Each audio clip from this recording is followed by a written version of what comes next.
Hello friends, and welcome back to my channel. It's currently raining in Michigan, so if you hear rain in the background, there you go. We just get some nice ambiance today. I recently read the book Norwegian Wood by Haruki Murakami, a popular Japanese author who wrote one of my favorite books, Kafka on the Shore. Reading books is cool. Everyone should do it. His novels are usually a bit surrealist and told from a first-person perspective, which does not particularly lend itself to live adaptations, and so there are very few of them, but Norwegian Wood happens to have one, so I decided to check it out after I finished reading. And what I'd like to do today is talk about the book and the movie and the differences between them, and why one works better than the other. Trigger warning, the movie and book both contain mention of suicide, and I will be briefly discussing that in this video. Norwegian Wood is a 1987 novel about a quiet college student named Toru and his time living in Tokyo and his relationships with two women who come into his life under peculiar circumstances. And yes, it does take its name from the Beatles song.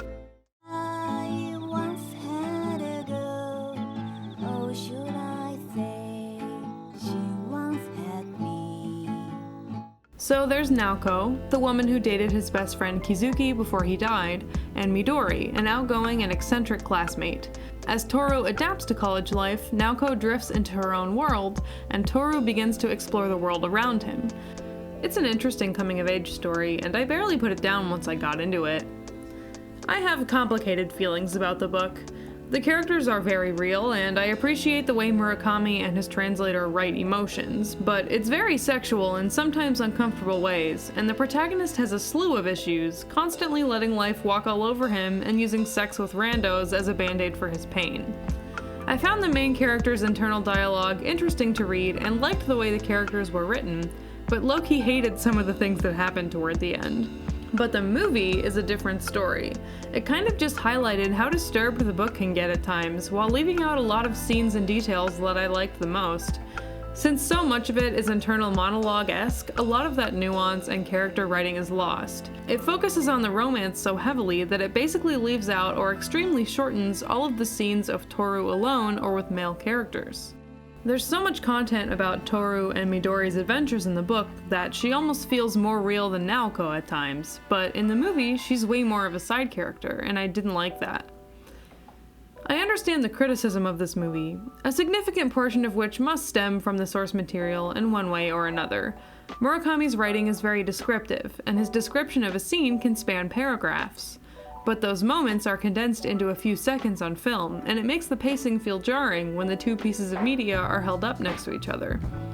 The strongest example of this to me was Toru's visit with Midori's father in the hospital, which spans pages and goes very in-depth. He even feeds her father, and in the movie just lasts a very short amount of time. Because of the way so many segments of the story have been shortened or taken out, I can understand why it might be difficult to follow for someone who has not read the book. It was jarring to see Toru ping-pong from Naoko to Midori without the scenes of him alone in between. I get that the movie wants to focus in on the romances of the story and contrast the two women, but I think some character work was lost in the process. As readers, we knew so many things from inside Toru's head, and now we just see the events as a third-party viewer. This results in a different story from the same plotline and characters, and makes Toru less sympathetic as a lead. Naoko's relationship with Toru felt real and intimate, especially that scene where Naoko sneaks away to see Toru when he first arrives at the compound, but Midori's relationship with Toru was distorted and shallowed by the structure of the film. It messed with the timeline too much and didn't show them together enough, and their emotions didn't make sense as a result. Seeing it acted out brings to light just how disturbing this book is, and how very mentally unstable Naoko always was. The scene of them walking around the compound and talking about Kizuki was hard for me to watch.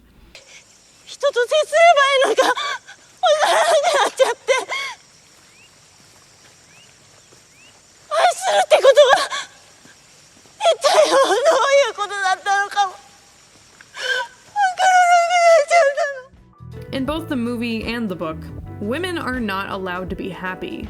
Naoko, Midori, Hatsumi, Reiko, all of them are suffering due to the men they love. All of them are pictured as mentally weak sex objects. It presents like a story about Toru and Naoko and Midori, but it's really just a story about Toru, and both women are foils for him. I understand why, in the grand scheme of the plot and the story Murakami was trying to tell, that Naoko ended her life. She clings to death, Midori clings to life, and Toru has to make a choice between those two things after being stuck in emotional purgatory after his best friend Kizuki's death. But women being used in this way, centered around this 19, 20-year-old boy who is apparently the best lay on earth, is just questionable. It severely cheapens both Midori and Naoko's characters, and that is my main criticism of Norwegian Wood. The movie is staged, shot, color graded, and scored beautifully. I loved the spinning camera work of Toru running up the stairs after he got Naoko's letter, and I hated what they changed about Toru's second visit to see Naoko at the compound, and what they changed about Reiko and Toru's wake for Naoko. It's well acted, but not well adapted. But at the same time, I think if you've read the book, it's worth seeing the movie just to know, since Murakami's books haven't had too many film adaptations. I'd rate the film a 5 out of 10, which on my scale means it was forgettable, and I'd rate the book a 6, meaning I wouldn't read it again, but I did think it was good. Thanks so much for checking out this video. This is my first time talking about a book on my channel, but I think I'd like to do it again. What's your favorite Murakami novel? Let me know in the comments. Stay hydrated, subscribe, and I'll see you next time. Goodbye. I am the queen of the universe, the way it's hard. They engulf me in the water